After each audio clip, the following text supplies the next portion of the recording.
En tiempos en los que hay que resistir y reinventarse. Comienza Tiempos de Resistencia. Porque la resistencia es colectiva.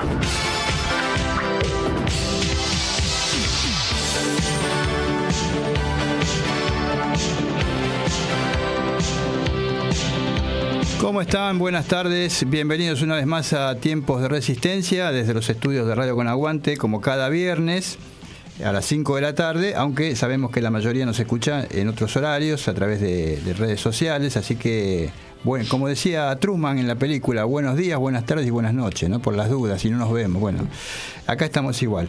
Este programa, como ustedes ya saben, nos ocupamos de temas políticos, sociales, para los que nunca nos escucharon, Memoria, Verdad y Justicia, y estamos en una semanita que está terminando, una semanita, algunos dicen la peor del gobierno. Yo diría la peor, no por solamente por la imagen que tiene, sino porque las cosas que están haciendo peor no se puede.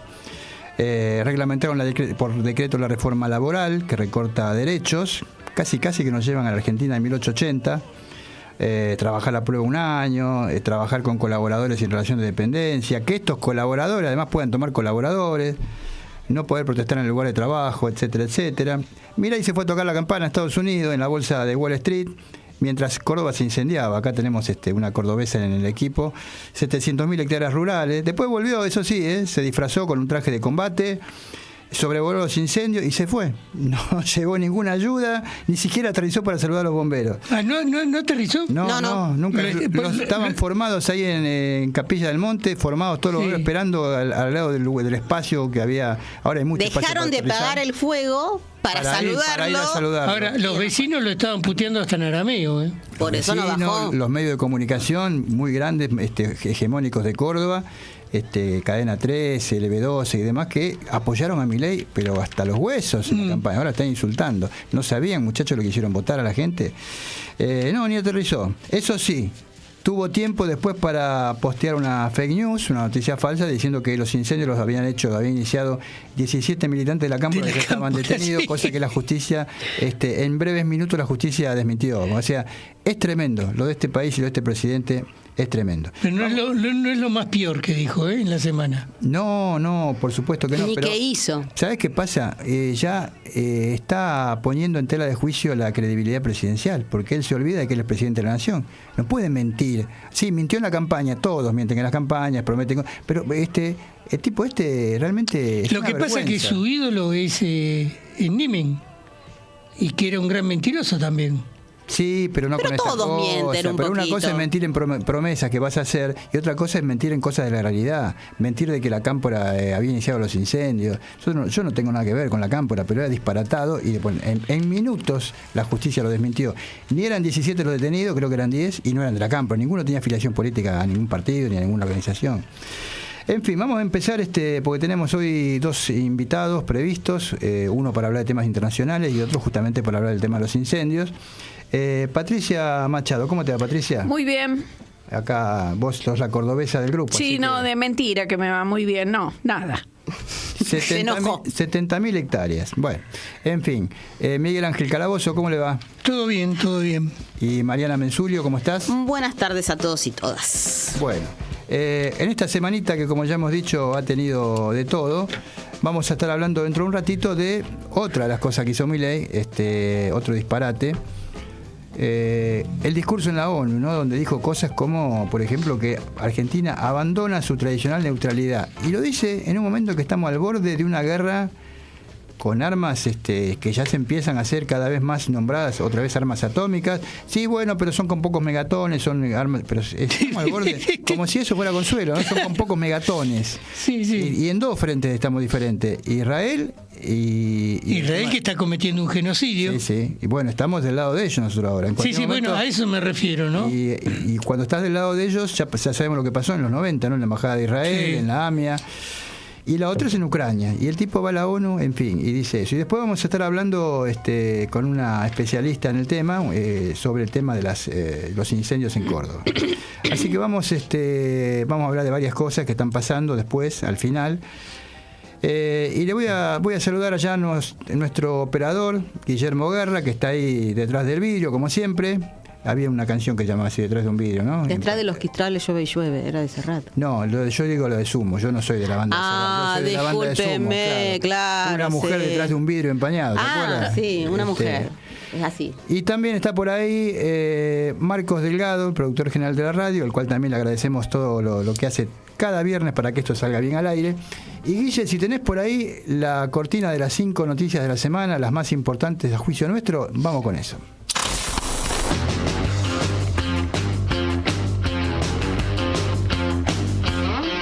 Las 5 noticias de la semana en tiempos de resistencia. DNU de Milei habilita un canje de deuda sin control.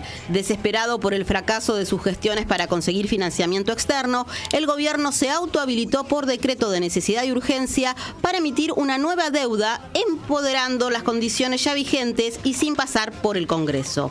Algo que se había prohibido por ley en el 2007 para evitar que se repita el desastre provocado por el megacanje en 2001 que tuvo a Federico Sturzenegger en un rol protagónico.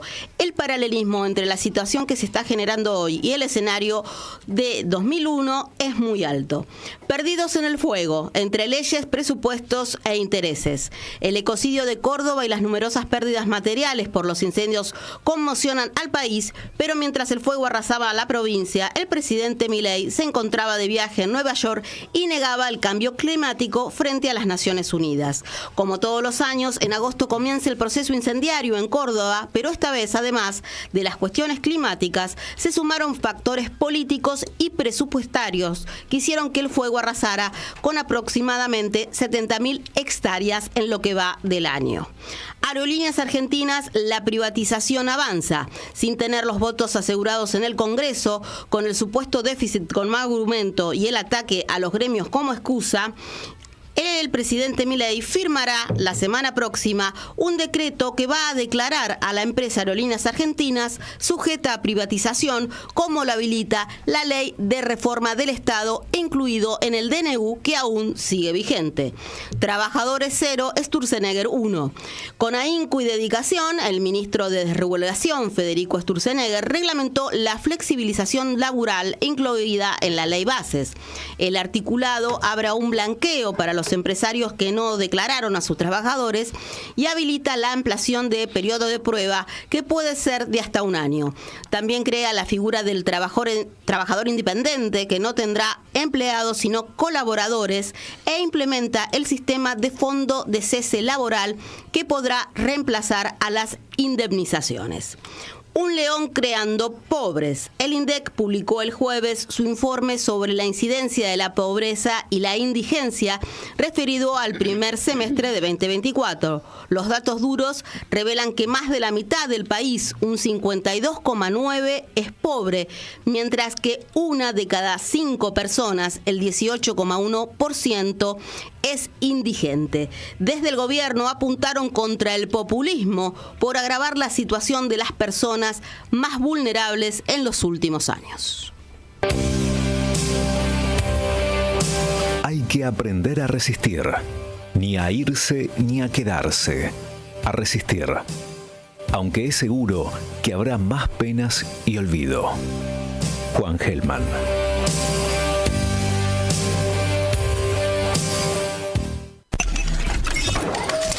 Porque las noticias no siempre tienen que ser malas.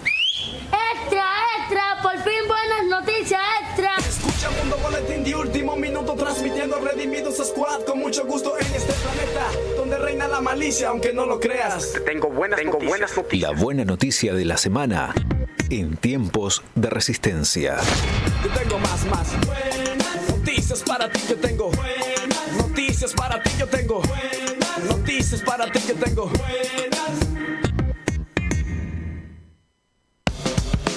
Bueno, la buena noticia viene de un sector bastante maltratado por la gestión de Milei, que es la ciencia argentina.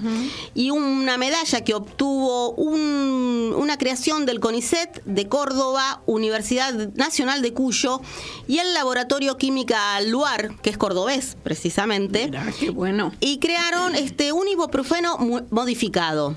En realidad empezaron a trabajar en este ibuprofeno en el 2015, pero cuando cayó la pandemia, empezaron a utilizar este ibuprofeno modificado, que es nebulizable y sirvió para tratar a muchos muchos de los que padecieron coronavirus o COVID, y lo que les servía era para que por lo menos la gente que tenía, por ejemplo, fibrosis quística y EPOC, pudiera recuperarse mucho más rápido del COVID. Así que ellos empezaron... ¿Quién lo hizo esto? CONICET, la Universidad Nacional de Cuyo y el Laboratorio Química Luar, que es una pyme en realidad como laboratorio. Uh-huh. Ellos lo llevan al mercado y fue premiado por las Naciones Unidas, o sea, lo que sería la Organización Mundial de la Propiedad Intelectual, y perteneciente a Naciones Unidas. O sea que la patente es de las dos universidades, la de Cuyo y la de Córdoba, que son nacionales. Son nacionales y aparte, son públicas. Y son públicas. Usted entendió bien. Mira si se entera, Milay, que esto lo hizo el CONICET, o sus universidades públicas, se va a enojar. Eso es del Estado, no puede ser. Mire, aparte, este premio lo recibieron 24 empresas, porque bueno, la que lo presenta es Luar por ser el laboratorio que lo comercializa, entre 700 candidatos de cientos países que presentaron proyectos. Está bien. O sea que bueno, este ibuprofeno que le salvó en definitiva. Todavía esto, ¿sabes qué? Es el arrastre de las inversiones en el Estado que tuvimos hasta diciembre del año pasado. De hecho hay varias, se dieron a conocer. En la era Milei no hubiera pasado nada. No, esto digamos son investigaciones que se vienen realizando del año pasado, que ahora ya están todo despresupuestado y ya la fuga de científicos que se fueron a trabajar al exterior suma. Bueno. Muchos se fueron, ¿no? Muchos. Sí, claro. Qué bárbaro. Muchos. Bueno, ¿te acuerdas del plan que hizo Cristina, recuperar a los científicos? Bueno, esto está haciendo el plan al revés. No hay un plan. Caballos lo mandó a lavar los platos, recordemos, claro, ¿no? pero hubo un plan, no me acuerdo cómo se llamaba, de Cristina, el gobierno de Cristina. De repatriar a los científicos. Vinieron como 1000. Y yo creo que eso, va a ir para atrás ahora. Bueno, lamentablemente. Bueno, estamos en comunicación telefónica con nuestro primer invitado de hoy, Eduardo Sigal, que es vicepresidente del Frente Grande. Es experto en temas internacionales, fue subsecretario de Integración Económica y del Mercosur de la Cancillería Argentina, con rango de embajador. Bueno, Eduardo, ¿me estás escuchando? Roberto Lago te saluda acá en Tiempos de Resistencia. ¿Qué tal, Roberto? Sí, buenas tardes, me escucho perfecto. Bueno, me alegro. Bueno, estábamos hablando al principio del programa que uno de los temas de la semana, entre distintas cosas muy preocupantes que ha protagonizado el gobierno nacional, porque tenemos los incendios, la fake news de que la Cámpora había incendiado Córdoba, y muchas otras cosas más. Lo que dijo en la Bolsa de Comercio de Nueva York. Él estuvo en la ONU, y no es un tema baladí cuando un presidente va, que esto es una vez por año, a hablar ante la Asamblea de las Naciones Unidas. Y dijo un montón de cosas realmente, renegó de la Agenda 2030, negó el cambio climático, muchas cosas que dijo, pero dijo también, yo lo dejo para tu análisis, vos decime qué es lo más grave que vos viste, pero dijo, por ejemplo, que la Argentina, cuando estamos en dos crisis bélicas en Estado de Israel y Palestina, y la otra entre Ucrania y Rusia, se le ocurrió decir que Argentina deja su tradicional neutralidad. ¿Cómo ves esto, Eduardo? Bueno, en primer lugar que tenemos un presidente extravagante, no solo de fronteras para adentro, sino de fronteras para afuera. No respeta mínimamente los códigos de la diplomacia en el mundo, que no se trata de ser pacato, insulso o baladí, sino que se trata de respetar la diversidad de enfoques políticos, ideológicos, como para construir una convivencia pacífica y democrática. Democrática lo insisto, porque me parece que ese es una de las características que nos permite mantener la paz y el respeto por la diversidad, que tiene que ser válido. Seguro. Para afuera y para adentro del país, ¿no? ¿no? Entonces, me parece que la soberbia con que se planta frente a los líderes del mundo y a los representantes de las naciones del mundo, y ese tipo de discurso donde mezcla cierta cosa mesiánica, bíblica, con la soberbia de bajarle línea a todo el mundo, me impacta desagradablemente en forma seria. Y en el fondo de la cuestión, me parece que él lo que sí tiene muy claramente definido, que él está alineado con Estados Unidos e Israel. Es más, parecería que el discurso se lo hubiera hecho algún referente religioso israelí, en la forma que fue combinando citas bíblicas con una profunda definición política a favor de Israel y en contra de los palestinos, a favor de los ucranianos y en contra de los rusos. Y él fue, Eduardo, él fue a visitar a esa secta que va a visitar siempre ahí en Nueva York, así que no me extrañaría que hayan aportado sus cosas. Claro. Sí, una pregunta, claro. Eduardo. Yo lo digo a propósito, claro, para reafirmar, en todo caso, algo que a lo mejor es más para los que hacemos más entendidos y seguidores de algunas de estas cuestiones y que lo entienda todo el mundo, ¿no? Pero es así. Eduardo, Miguel Calabozo te saluda, buenas tardes. Hola, te escucho con mucho eco, a ver si te puedo entender, por favor. Sí, ¿ahora me escuchás mejor? Sí, perfecto. ¿No le sentís un cierto tufillo a negocio? Porque vienen alineándose, pero a la vez vienen alineándose y comprando armamento. ¿A quién se lo compran el armamento? ¿Quién lo compra? ¿Con qué guita? ¿Y quién hace el negocio? Y bueno, realmente, sí, si vos me decís, es así, la verdad que están comprando armamento, por un lado, obsoleto, armamento de descarte, pagándolo fortunas, y por otra parte, en un país donde ellos se encargan de decir que no hay plata, en todo caso, por lo que queda claro, para los humildes, no hay plata para la educación y por eso vamos a tener una movilización espectacular la semana que viene, no hay plata para los jubilados, que se están muriendo de hambre y están muy por debajo de la línea de no solo de pobreza, sino de indigencia, los que cobran la jubilación mínima, no hay plata para la salud, no hay plata para las vacunas, no hay plata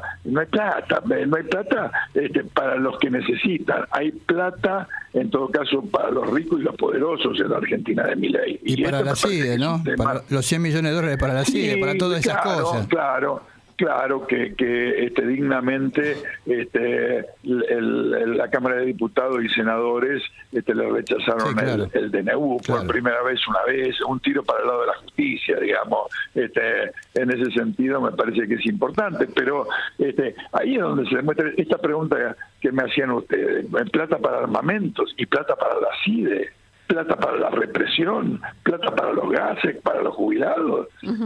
Ahora, no hay plata para los alimentos que se acumulan y se vencen en los galpones del ministerio que han rebautizado de capital humano, no hay plata para los sectores que tienen necesidades. Ustedes estaban hablando de la investigación científico-tecnológica, que incluso tiene una ley que obliga al Estado Nacional a determinar a destinar determinado partida presupuestaria. Entonces, la verdad, estoy bastante indignado, como se verá en mis expresiones, porque realmente no encuentro puntos de contacto, no encuentro puntos que uno pueda decir de conciliación, de articulación, no solo en la política internacional, sino también hacia la política interna con el gobierno de Milei, que lo considero profundamente antipopular, cada vez más antidemocrático, violatorio de la Constitución y de la división de poderes, y con un sentido autoritario y de soberbia que hacía mucho no veíamos en la Argentina. Eduardo, Mariana Menzulio te saluda. Te hago otra consulta. Hola, ¿Estamos en una nueva era desmalvinizadora también por lo nada prácticamente que se habló y después nos enteramos de las reuniones de la canciller Diana Mondino con su par británico, el tema de los vuelos? Estamos como en la época del menemismo, tal cual.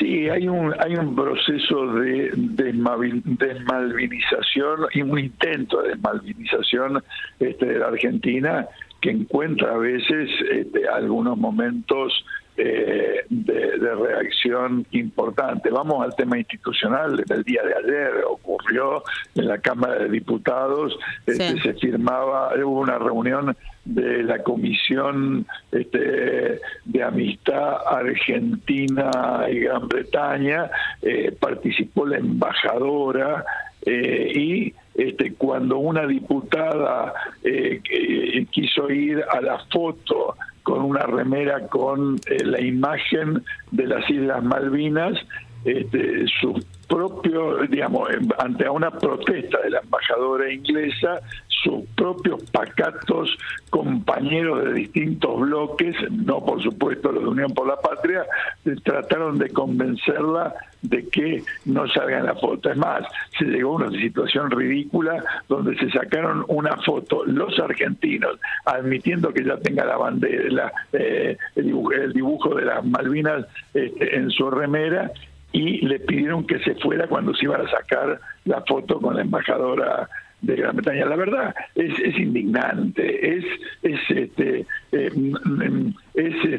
de un nivel de arrastre y de contradicción con la historia argentina de lucha por la soberanía argentina sobre las Islas Malvinas, que realmente es indignante. Yo creo que todos los que nos escuchan cuando se habla de Malvinas, no solo piensan los pibes que murieron allá, sino que piensan en que realmente nos fueron arrebatadas las Malvinas por una actitud colonial que continúa a través del último siglo por parte de Gran Bretaña contra la Argentina. Entonces, una potencia vinculada a la OTAN, una potencia realmente con la que prioriza justamente el tema armamentístico por encima del tema del diálogo y la descolonización, ¿no? Pero fíjate que hay grandes contradicciones en este gobierno, porque para pegarle a Chiquitapia, Diana Mondino le pide a la Conmebol que deje ingresar a las hinchadas argentinas con banderas que tengan las Islas Malvinas,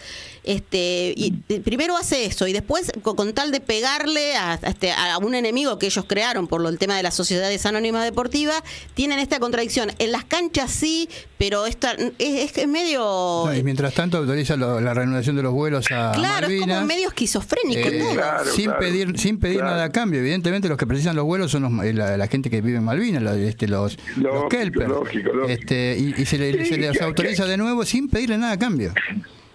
No, seguro. Es más, te digo, si hubiese alguna negociación, y esto llevase hasta por un tema de humanidad, claro, pero se estuviese negociando alguna cuestión que tenga que ver con recuperar soberanía argentina, hasta se puede pensar en dialogar sobre estas cosas.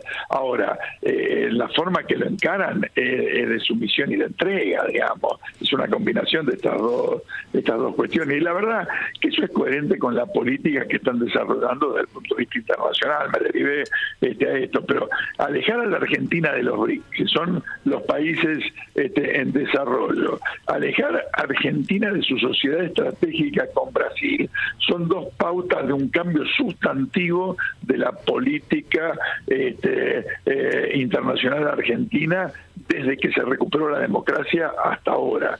Desde que se recuperó la democracia, desde los años 80 del siglo pasado, que llegó el radicalismo en la primera etapa de la democracia, pasando después por todos los gobiernos, incluido el menemismo, la Alianza, por supuesto lo del Frente de Todos, siempre se priorizó el tema de integración regional y el acuerdo estratégico entre Argentina y Brasil, que nos permitan superar más de un siglo de desconfianzas y que nos permitiría ser protagonistas en la construcción de un mundo multipolar donde nos veamos beneficiados en nuestros países. Eso se fue deteriorando, y las negociaciones que se venían avanzando de integrar a Argentina a el acuerdo BRIC, al acuerdo Brasil, Rusia, India, China, la verdad,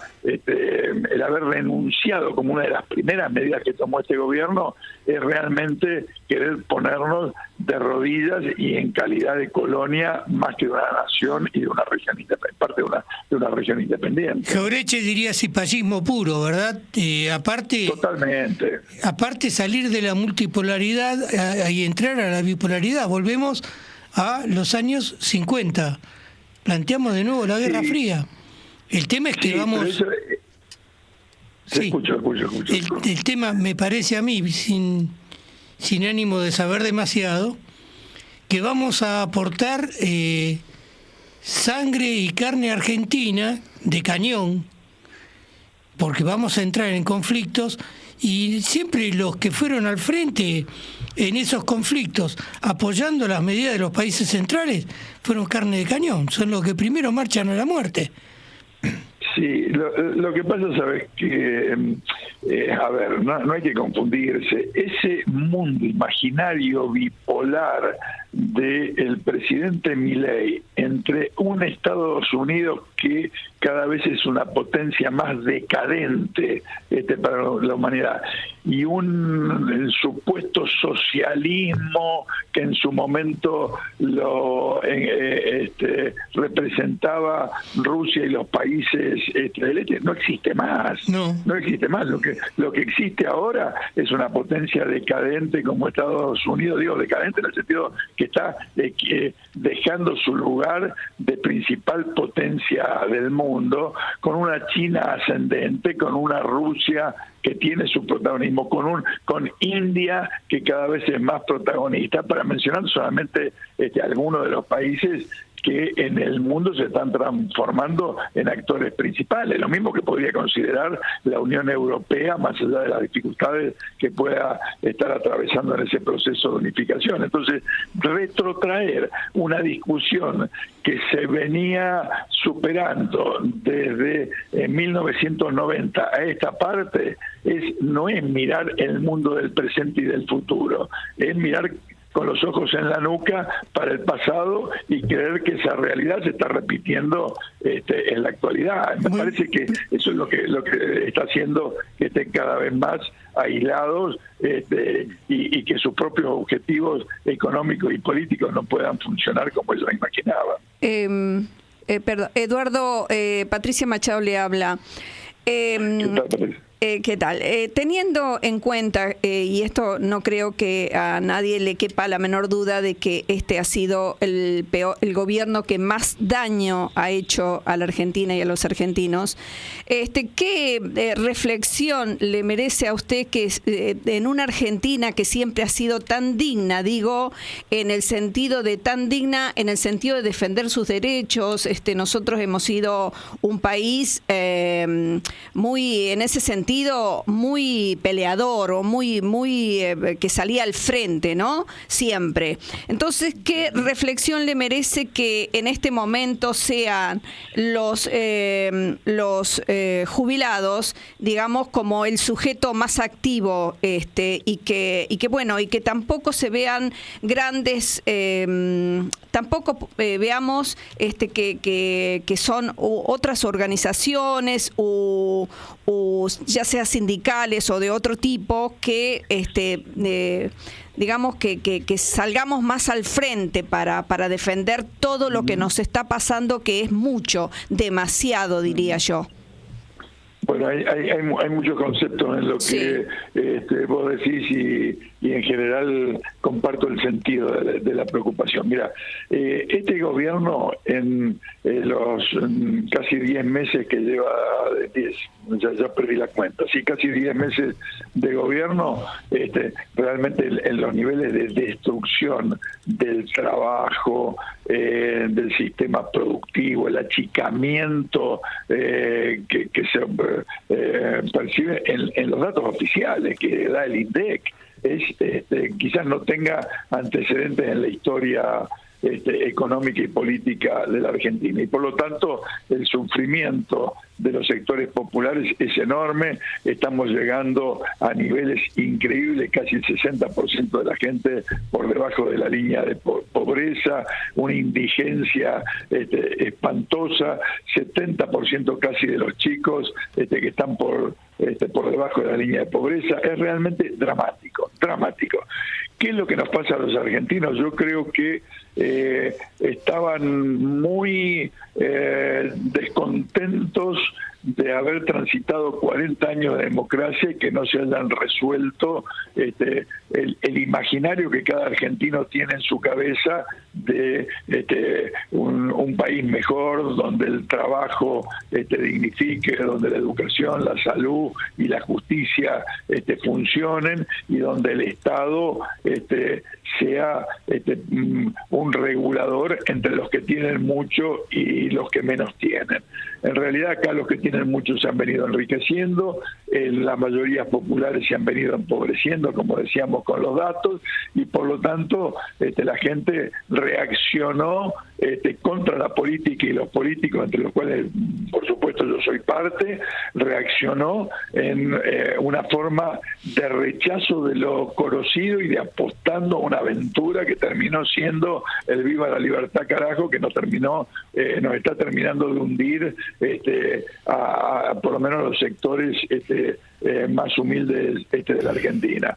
De ese impacto cuesta recuperarse. Yo creo que está habiendo algunas reacciones, incluso algunas muy importantes, pero que no forman parte de una continuidad, empezando con el paro que tuvimos en enero, convocado por las centrales sindicales, a las grandes movilizaciones universitarias de abril, y esto de los jubilados que, te digo francamente, porque yo ya no soy un chico, los vengo acompañando no solamente con la voz, con la palabra, sino con el físico, en las movilizaciones que empezamos hace mucho tiempo, hace muchos meses, incluso antes que asuma este gobierno, primero una vez al mes en Plaza de Mayo, después todos los miércoles ahí en el Congreso, y bueno, cada vez vamos siendo más. Yo lo decía el viernes pasado, el 20, fue el día del jubilado. Y yo recordaba ahí, cuando estábamos en Plaza de Mayo, que cuando arrancamos éramos 30, 40, y ese día éramos casi media plaza. ¿Es suficiente? No, no es suficiente, pero este es un camino de reconstrucción del movimiento popular, es un camino de rearticulación del movimiento popular, que tiene expresiones políticas, que tiene expresiones sindicales, que tiene expresiones sociales, que tiene expresiones en la cultura, y bueno, todo eso se tiene que ir rearticulando, y yo creo que se va a ir rearticulando para pensar una Argentina protagónica en un mundo en paz y en una región que quiere ser activa, partícipe de esa recomposición del mundo, ¿no? Porque este es un problema que tenemos no solamente los argentinos, por supuesto que no en todos los lugares y en todos los países se da de la misma forma, pero en la Argentina es muy agresivo, digamos, contra el movimiento popular, y eso de alguna manera u otra va a ir generando también una respuesta. Eduardo, te agradezco muchísimo estos minutos para Tiempos de Resistencia.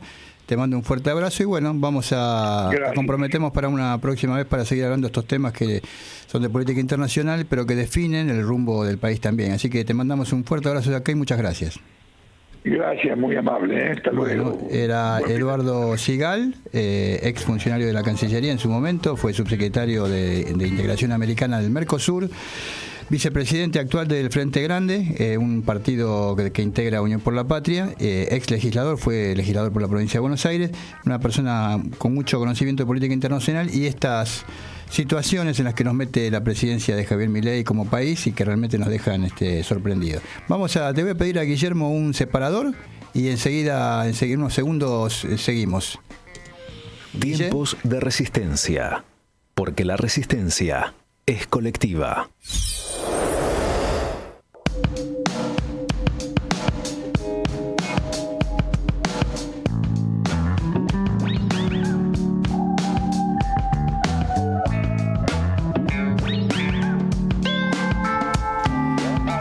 Clarito lo que decía Sigal, y además en el tema de Malvinas, una cosa que es aritmética pura, ¿no? 2 más 2, 4.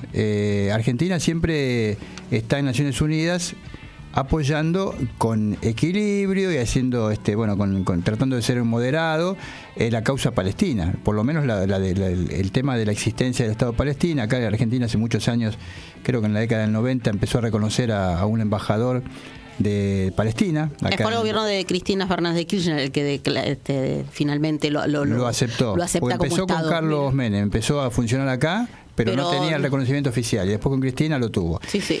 Y ahí hay un grupo de naciones muy numerosas que apoyan al Estado palestino.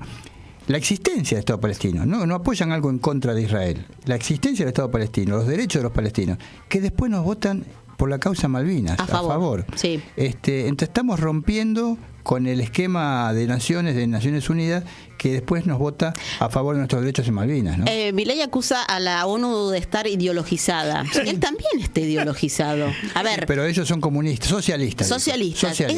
Crea un enemigo enfrente que no existe. No. Y aparte, vamos a recordar que Argentina se disoció, porque les gusta usar la palabra disociar, de este famoso pacto de futuro que es la Agenda 2030 hasta el 2045.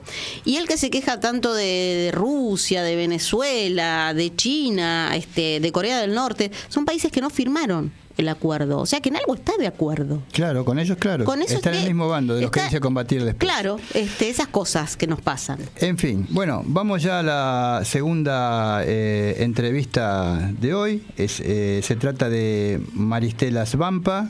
Es investigadora del CONICET, licenciada en filosofía, doctora en sociología, multipremiada, por ejemplo, con el premio Conex.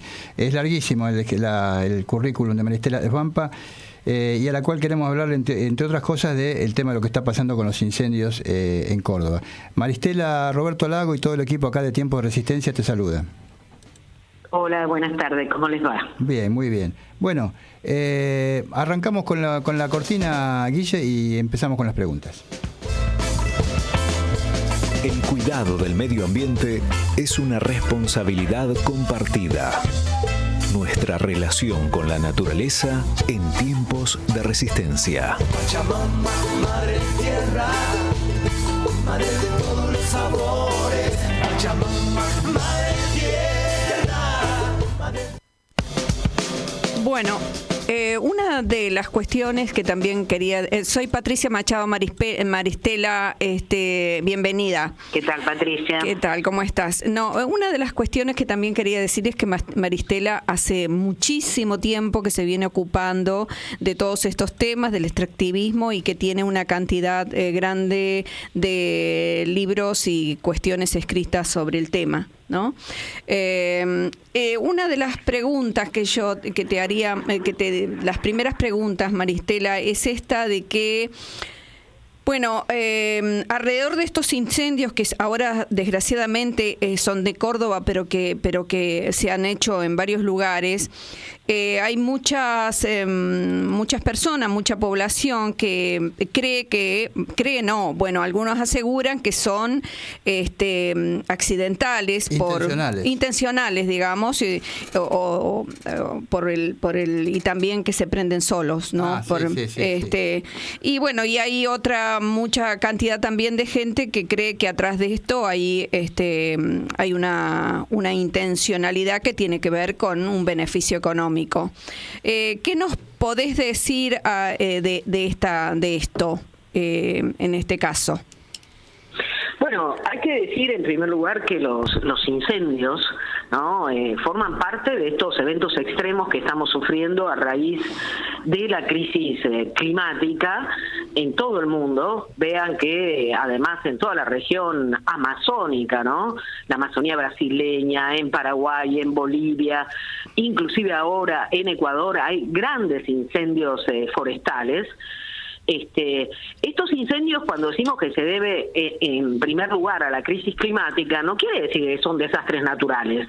La crisis climática se debe a que efectivamente es la mano del hombre, las actividades económicas incontroladas, como los cambios en los usos del suelo, la deforestación, la emisión de gases de efecto invernadero. Eso es lo que genera la crisis climática, ¿no?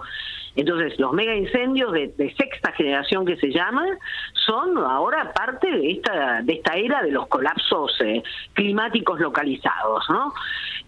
La crisis climática trae más sequía, con lo cual la sequía, la temporada seca, que es esta específicamente, que se está viviendo en la Amazonía y en Córdoba, bueno, genera condiciones como para que se expandan este tipo de incendios, que insisto, no son desastres naturales, son causados o tienen responsabilidades ligadas a la dinámica del capitalismo actual. En segundo lugar, ¿hay incendios intencionales? Sí, los hay. Hay incendios intencionales que tienen que ver con los intereses de corporaciones de agronegocio, la industria maderera o también la expansión de emprendimientos urbanos que buscan realizar cambios en el uso del suelo sin respetar los ciclos, digamos, de la vida. Con lo cual, efectivamente, promueven estos cambios del uso del suelo para realizar ese tipo de actividades. De ahí que muchos denuncien que en el caso de Córdoba, en el Valle de Punilla, varios de esos incendios estén ligados a proyectos como la autovía de Punilla y los emprendimientos urbanos que se harían al costado de esa ruta. En Córdoba ha habido muchos incendios intencionales. No se olviden, por otro lado, que Córdoba es una de las provincias más deforestadas del país. Córdoba es una provincia que conserva solamente el 3% del monte nativo.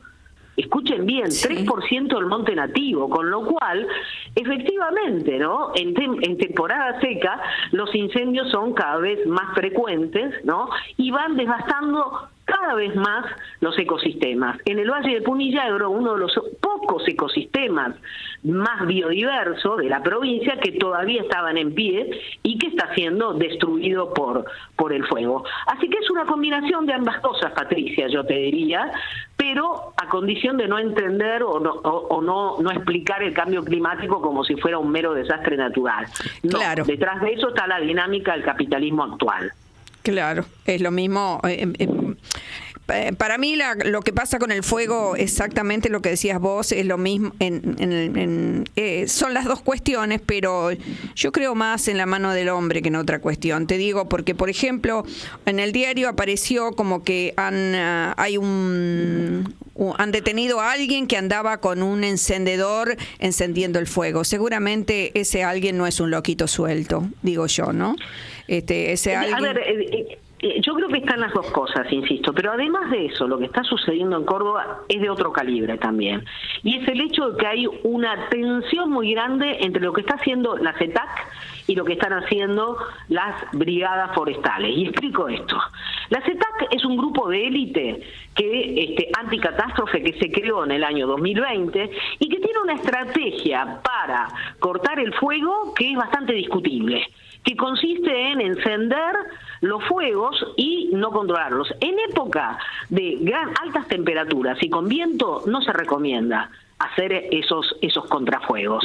Y sin embargo, la ETAC, este grupo de élite, lo está haciendo. Por eso está siendo tan resistido por la población. Por otro lado, lado están las brigadistas forestales, los y las brigadistas forestales. Córdoba tiene, después de los grandes incendios de 2020, en el momento de la pandemia, se generó un movimiento fuertemente comunitario, que son las brigadas forestales comunitarias, que no son, digamos, financiadas por el gobierno, se autoabastecen, de hecho por eso han estado pidiendo ayuda económica por las redes sociales, tienen formación, porque han recibido formación para combatir el fuego, y tienen otras estrategias para combatir el fuego, que no es la de alentar contrafuegos para controlarlo. Entonces hay una contradicción, digamos, ahí de estrategias que también hace muy confuso el panorama, hay que decirlo, ¿no? Entonces uno recibe noticias acerca de que los bomberos han sido resistidos o apedreados por la población. Bueno, es muy probable que tenga que ver con esto de que están haciendo cortafuegos o contrafuegos que no están ayudando para nada a apagar el fuego, sino todo lo contrario. Claro. ¿No? Entonces, y por otro lado, los brigadistas forestales no son reconocidos por el sistema oficial. Entonces es complicado lo que está pasando, siendo que Córdoba es una de las provincias que tiene un sistema de defensa civil, digamos, de los más grandes del país. Maristela, Mariana Mensurio te saluda. Este sistema de contrafuego que vos decís, ¿puede ser que figure en el plan de manejo de fuego como una posibilidad? ¿Está incluido en eso, en el plan de manejo de fuego?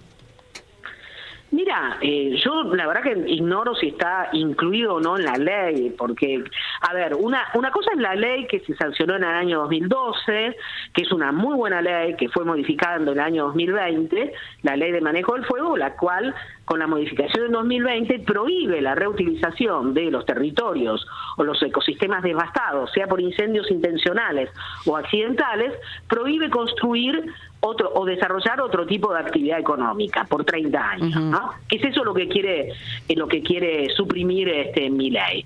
Por otro lado, digamos, cada provincia después tiene su protocolo. Ajá. ¿Se entiende? Entonces, yo creo que ahí hubo cambios en los protocolos de la provincia de Córdoba. Y yo ahí me referiría más con el tema de la alerta temprana, ¿no? Por ejemplo, la alerta temprana es algo muy necesario y muy valorado porque implica tener vigías en zonas peligrosas durante la temporada seca, 24 horas los 7 días de la semana, por si se prende fuego a algo, inmediatamente se avisa y ese foco es extinguido. Al no tener alerta temprana, porque el gobernador Yair Llora lo suprimió, bueno, esos focos se expanden, se extienden, ¿se entiende? Sí, es así. Esa es una de las razones por las cuales se ha expandido el fuego, porque antes con el sistema de alerta temprana se habían limitado bastante. Se llega a tiempo, digamos. Exactamente, claro. Una cuestión de racionalidad, porque de la única manera en que se pueden controlar estos fuegos, estos incendios que son descomunales también muchos de ellos, es con un sistema de alerta temprana. No hay otra medida, digamos, que apagarlos cuando son un pequeño foco, controlarlos ahí, digamos. Pero bueno, eso es lo que ha fallado. Y por otro lado, a nivel nacional, lo que ha sucedido también, si tengo entendido, es que se está desfinanciando la ley de manejo del fuego, sí, ¿no? Claro. Se está desfinanciando, se está subejecutando, sabemos que eso sí es absolutamente intencional. Pero bueno, fuera de eso siempre hubo intereses económicos, la consigna inclusive de las brigadas forestales es todo fuego es político. Tal cual. Porque efectivamente los intereses están detrás. Pero fíjense ustedes, hay una ley que lo prohíbe, es decir, si el incendio sea accidental o intencional, digamos, no puede dar lugar luego a otro uso del territorio por 30 años. Eso es lo que seguramente va a querer derogar Milei en breve. Claro. Maristela, y con respecto a esto que vos afirmás categóricamente, que una parte puede ser intencional, pero otra, la parte accidental, puede tener como respaldo el hecho de que hay una crisis climática, las condiciones climáticas del planeta están cambiando. ¿Qué opinás cuando el presidente de la Nación, inclusive en Naciones Unidas, habla de que el cambio climático es un invento de sectores de izquierda, él le dice despectivamente zurdos, y que esto no existe? ¿Cuál es tu visión de esto? Bueno, qué sé yo, digamos que este gobierno ya no nos sorprende en nada, ¿no? es un gobierno ultraliberal de extrema derecha que se propone la desregulación, digamos, estatal en todos los órdenes. Y para los negacionistas climáticos el mayor problema es que el ambientalismo propone medidas de protección de los ecosistemas, por ende propone una regulación estatal mayor, ¿se entiende? Entonces de ahí el cuestionamiento también de el ambientalismo e inclusive de la crisis climática. Lo que está detrás es el cuestionamiento del rol del Estado. Amén de eso, es ciertamente para Milei como para Bolsonaro ya lo era. No se olviden que fue Bolsonaro el que inauguró el Día del Fuego, sí, claro, ¿no? Claro. Y Trump también, son terraplanistas básicos, son negacionistas climáticos porque no quieren reconocer que existe efectivamente impactos de la emisión de gases de efecto invernadero, los cambios en los usos del suelo, en el clima, que muestran los límites biofísicos del planeta y que esto se debe a la actividad humana, que es de origen antrópico, como suele decirse. Esto es lo que niegan básicamente. Pero bueno, las extremas derechas en general son negacionistas climáticas acá en América Latina. En Europa, que también se están expandiendo mucho, las extremas derechas son ecofascistas, que es como un escalón más, porque aceptan que la crisis climática es un hecho y que tienen muchos electores o votantes que creen que no pueden, digamos, no creer en la crisis climática, y entonces lo que hacen es responsabilizar a los inmigrantes en un contexto de sobrepoblación y de escasez de recursos de la destrucción de esos recursos que deben ser para los nacionales. O sea, esa locura, fíjense ustedes, sí. Esa es la perspectiva ecofascista. Acá no tenemos una perspectiva ecofascista, tenemos fascismo a secas y lo que tenemos es negacionismo climático. Es muy triste pensar, además, que durante 30 años las corporaciones petroleras trataron efectivamente de negar el cambio climático comprando científicos, ¿no? Pero ya a partir del año 1990, 2000, ya no se hizo posible, digamos, no fue posible ir más adelante. El trabajo notable del panel intergubernamental por el cambio de estudios por el cambio climático fue muy claro, muy contundente. Entonces se ganó la controversia científica. El cambio climático existe, es de origen antrópico, está ligado a las actividades humanas, que para nosotros quiere decir la dinámica del capitalismo neoliberal, ¿no?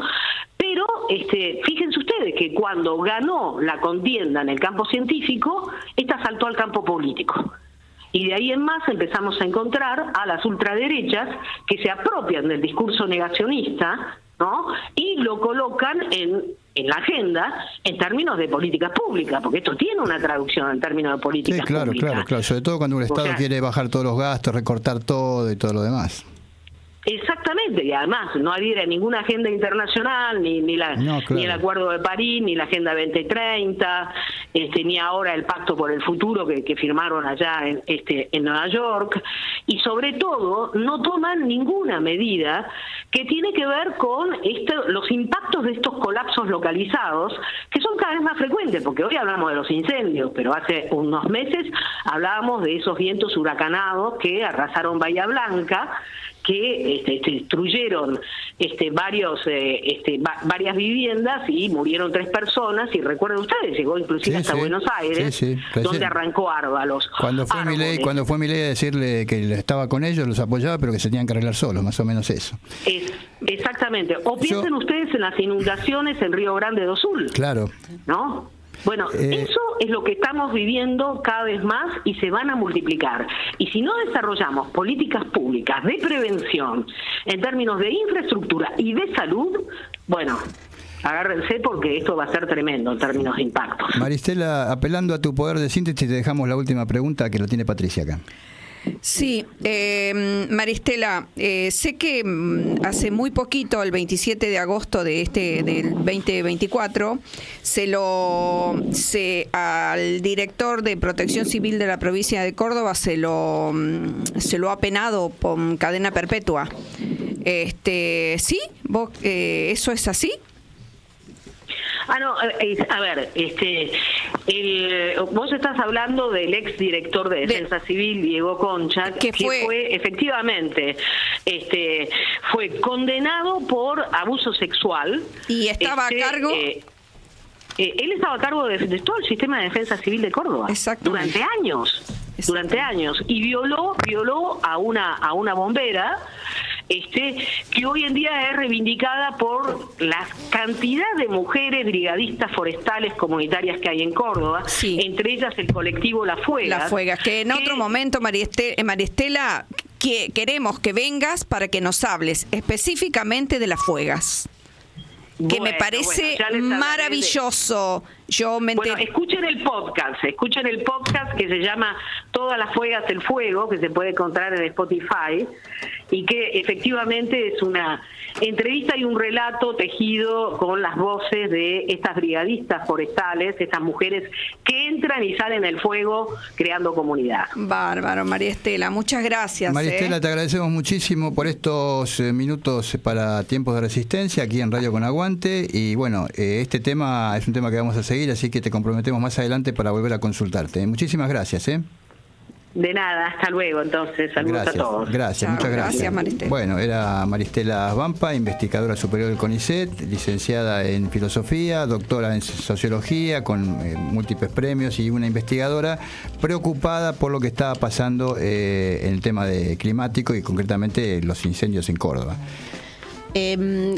Hablaba Maristela del plan de manejo de fuego, y recordar que sigue vigente el DNU, que va a desmantelar todas estas cosas. De hecho, esta posibilidad de que firme el decreto el presidente para poner a privatizar Aerolíneas Argentinas por decreto está basado en la reforma del Estado que le permite la reforma que está dentro del DNU. Mientras no, el DNU que está vetado por el Senado, pero el diputado nunca lo trató. Sigue vigente. Por lo tanto, sigue vigente. Sigue vigente con todas las facultades, todas las que quiera, para hacer lo que quiera. Entonces, como parece que los votos no estarían funcionando en el Congreso, entonces vamos por ahí.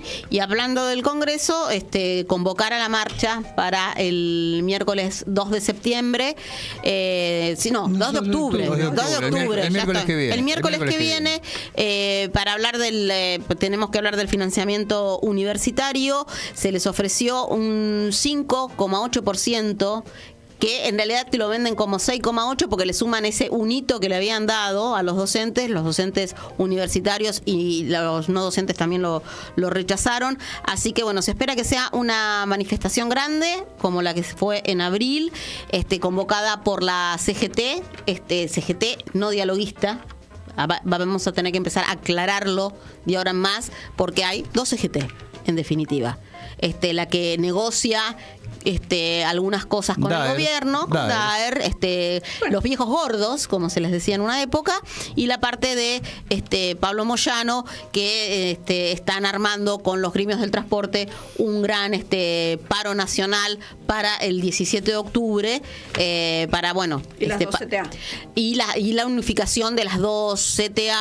El otro día aparecieron en una entrevista juntos Cachorro Godoy con Yasky, clara muestra de que aparte anunciaron que se juntan. Van para ese acto, y van a estar. No quiero decir, no es solamente un gesto. No, y aparte, va a coincidir también con la marcha habitual de los miércoles de los jubilados, que fue reprimida. Lo que pasa es que ya nos estamos olvidando. Todos los miércoles, por eso, como ya se hace habitual, lo naturalizamos. Ese es el tema. Ese es el tema, naturalizar las cosas. Gran dilema para el gobierno de Javier Milei. Él anunció que va a vetar la ley de financiamiento universitario, apelando a que por ahí el Congreso apoya el veto, como pasó con la ley de las jubilaciones. Pero está complicado porque los radicales, cuando la otra vez salió de shopping, encontró algunas ofertas en el bloque radical.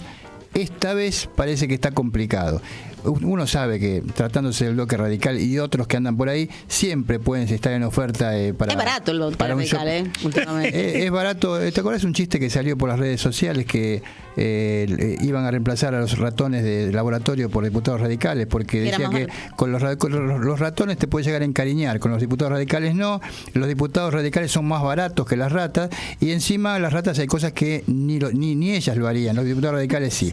Entonces, dejemos dejémoslo ahí, esperemos que esto no pase y que no tenga los votos del gobierno. Nos estamos despidiendo porque ya son y 59 hasta el viernes que viene, ¿no es cierto? Sí, hasta señor. el viernes que viene, ya primer viernes de octubre. Señora Machado. No, el viernes cuánto, no me acordaba qué fecha. 4 creo que es. Viernes 4. Señor Calabozo, señora Mensulio, nos vemos, nos escuchamos y nos vemos también porque las radios ahora tienen imagen. El viernes que viene a las 5 de la tarde acá en Radio Con Aguante con Tiempos de Resistencia. Gracias Guillermo Guerra por la operación, gracias Marcos Delgado por la producción general y nos escuchamos y nos vemos en 7 días. Hasta aquí, Tiempos de Resistencia. Nos encontramos el próximo viernes de 17 a 18. Tiempos de Resistencia. La resistencia es colectiva.